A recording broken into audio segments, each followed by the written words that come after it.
आज আমি বানাবো অপূর্ব স্বাদের লোভনীয় বেঙ্গলি স্টাইলে ঘুগনি। চলুন বানাই। আজকে আমি বানাবো ঘুগনি। ঘুগনির জন্য আমি মটরের কলাই আমি রাত্রে ভিজিয়ে রেখেছি, এবার সকালে আমি সেটাকে রান্না করব। এখানে নিয়ে নিয়েছি একটা বড় আলু 4 টুকরো করে। এবার এই দুটোকে আমি প্রেসার কুকারে দিয়ে সিদ্ধ করে নেব। এবার একটা কড়া আমি গ্যাসের উপর নিয়ে নিয়েছি, তাতে আমি সরষের তেল নিয়ে নিয়েছি। সরষের তেলটা আমার গরম হয়ে গেছে। এবার সিদ্ধ করা আলু প্রথমে আমি ভেজে নেব।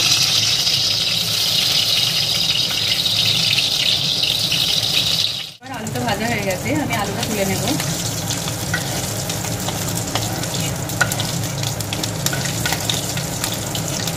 এবার এই তেলের মধ্যে প্রথমে আমি একটা দারচিনি আর লবঙ্গ স্টিক দিয়ে দিলাম, আর একটা শুকনো লঙ্কা দিয়ে দিলাম।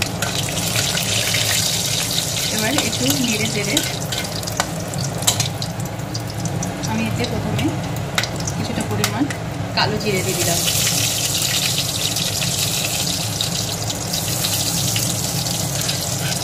কালো জিরেটা একটু তেলের মধ্যে নেড়ে চেড়ে আমি একটা পেঁয়াজকে এইভাবে লম্বা লম্বা করে কুচিয়ে রেখেছি, সেটা আমি দিয়ে দিলাম।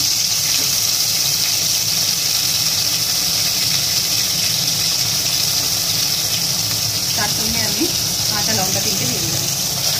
এবার এই সবকটা আমি একটু ভালো করে লাল লাল করে ভেজে নেব।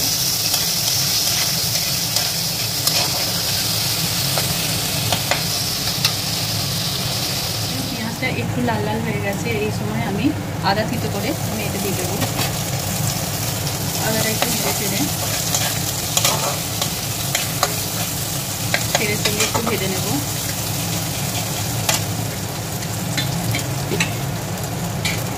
এর সঙ্গে আমি কিছু গুঁড়ো মশলা দেবো, একটু হলুদ দিয়ে দেবো, একটু ঝাল লঙ্কা গুঁড়ো দিয়ে দেবো, একটু ধনে গুঁড়ো, একটু জিরে গুঁড়ো, আর একটু কাশ্মীরি লঙ্কা গুঁড়ো। এবার এই সবটা আমি একটু ভালোভাবে ভেজে নেব, একটু কষিয়ে নেব মশলাটাকে। এতে একটু স্বাদ মতো চিনি দিয়ে দেবো।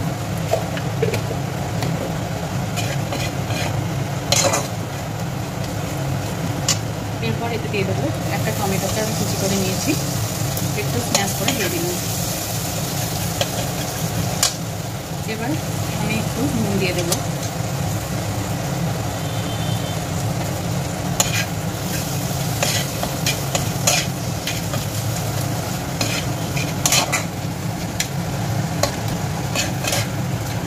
এবার টমেটোটাকে আমি একটু মশলার সঙ্গে কষিয়ে একটু গলিয়ে নেব।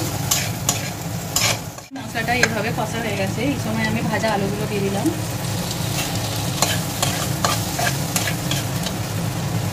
এবার ঘুগনির যে কলাইটা আমি হলুদ আর অল্প নুন দিয়ে সিদ্ধ করে রেখেছি, এবার সেটাও আমি দিয়ে দিলাম। এবার সমস্তটাকে আমি ভালোভাবে মাখিয়ে নিলাম এইভাবে।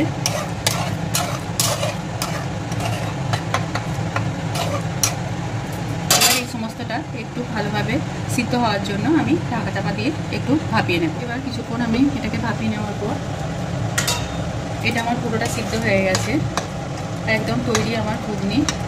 শুকনো খোলায় আমি জিরে আর শুকনো লঙ্কাকে আমি ড্রাই রোস্ট করে এটাকে গুঁড়িয়ে রেখেছি। এই ভাজা মশলা আমি কিছুটা পরিমাণ দিয়ে দেব, দিয়ে একটু ভালোভাবে নেড়ে চেড়ে আমি গ্যাসের ফ্লেমটাকে বন্ধ করে দেবো। দেখুন বাজারের মতো একদম তৈরি আমার ঘুগনি, ঘরের তৈরি। এবার কিছুক্ষণ পর আমি ঢাকনাকে তুলে নিলাম, দেখুন কত সুন্দর একটা ঘুগনির থিকনেসটা এসছে। এবার আমি একটা পাত্রে এটাকে পরিবেশন করে নেব।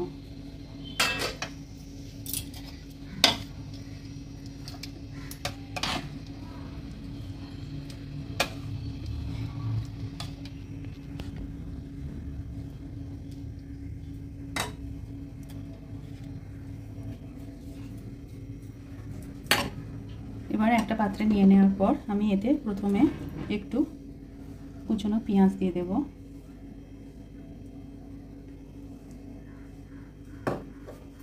আর একটু ভাজা মশলা দিয়ে দেব। দেখুন আমার ঘরের তৈরি ঘুগনি একদম রেডি। আমি এটাকে একটা বাটিতে সুন্দরভাবে পরিবেশন করে নিয়েছি। এইরকম রান্না যদি আপনাদের ভালো লেগে থাকে আমার চ্যানেলটিকে সাবস্ক্রাইব করবেন, আমার ভিডিওগুলো শেয়ার করবেন। ধন্যবাদ।